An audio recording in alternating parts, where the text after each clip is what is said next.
Now, South Korea's environment minister, he summed up the start of the meeting in Busan by saying we must end plastic pollution before plastic pollution ends us. Can you give us an idea of how bad the global situation is? Yes, good afternoon, Nagiresh, and also good afternoon from Busan. The global plastic pollution issue is a big issue. Yes, the minister said we must end global plastic pollution before it ends us. The science says it all. The plastic pollution is the most visible form of pollution. Wherever you look, you'll be able to find plastics. It's in the marine environment, it's in the air, it's in the water, it's in us, and it's also in our future generation. It's found in the embryo, in unborn babies. So it's everywhere you look, and it's the most visible form of pollution. Of course, you are in Busan along with the delegations from more than 200 countries working towards a treaty to control plastic pollution. What are the possible aims of this treaty, and how possible is it to get what it is that you are hoping for? Sure. The plastic treaty is, or the negotiations rather, is a call by leaders to develop a global plastic treaty to end plastic pollution by or rather to develop a plastic treaty by 2024. That's the end of this year. So that is the instructions from the leaders in the UNEA Resolution 514, which was adopted in 2022. So that resolution calls for a treaty to end plastic pollution from the full life cycle of plastic pollution. So that means from the production, to recycling, to waste management. So the whole stream of the plastic value chain. Can you tell us perhaps what's the more critical solution here? Is it to reduce and redesign products to minimize plastics, or get better at recycling, which some countries are asking for? Well, when you were in school, Giresh, we heard about the 3 R's to address waste. To reduce, to reuse, and to recycle.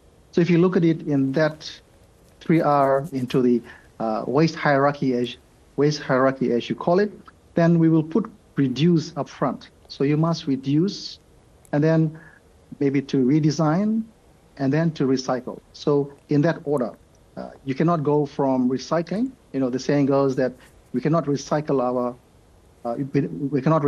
our out of this plastic pollution crisis. Hence, we must reduce, then redesign, recycle, and then so on. So, I think we must go back to the basics about the waste hierarchy, looking at what we learned at school. I'm sure in Victoria and other schools in Australia, you have good waste management behavioral practices from school, which is to reduce, reuse, and to recycle. Of course, at the same time, at least one delegation from Saudi Arabia and other oil-producing countries, a big raw material for plastic products, they're claiming that supply restrictions would create economic disruption. But how can one combat such attitudes there at the moment, that the economic costs outweigh the environmental costs? Well, I think they go hand in hand. I mean, you cannot address economic issues without addressing environmental issues. You cannot have a clean economic environment without a clean environment. So those two go hand in hand. I'm positive about this plastic treaty negotiations that, the Saudis and others who are here to negotiate in an open, frank discussion, to be open and to be positive. I think that's the mode that everyone has here.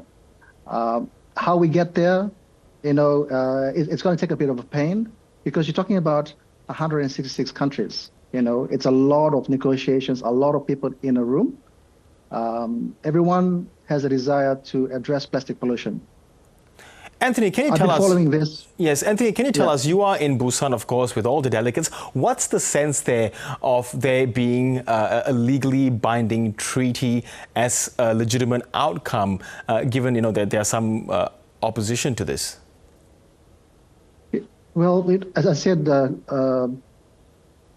Giresh, that I'm hopeful. I'm disappointed at the moment that progress has been very slow, but I'm hopeful that we will rally together for the good of all humanity, for our planet, for our community, and for our future generations. It's not going to be easy, as I said. You have 166 plus countries, all having their interest, but I'm hopeful that we can all rally together and put aside national interest and come to a compromise and be open and be frank in those discussions. And I think that the leaders and the chair has given us that challenge.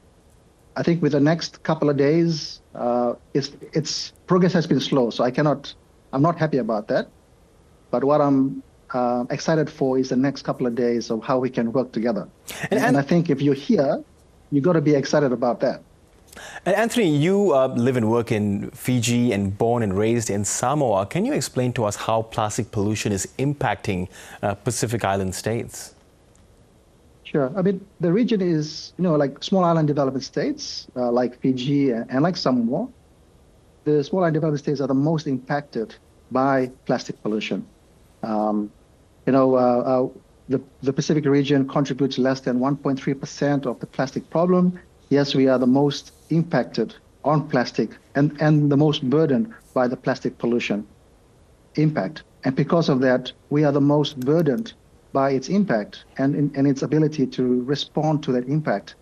And it's the special circumstances of the small and developing states that causes that burden in our small economies, in our capacity, in our remoteness, and the cost of doing business. So all those factors puts special circumstances on small and developing states.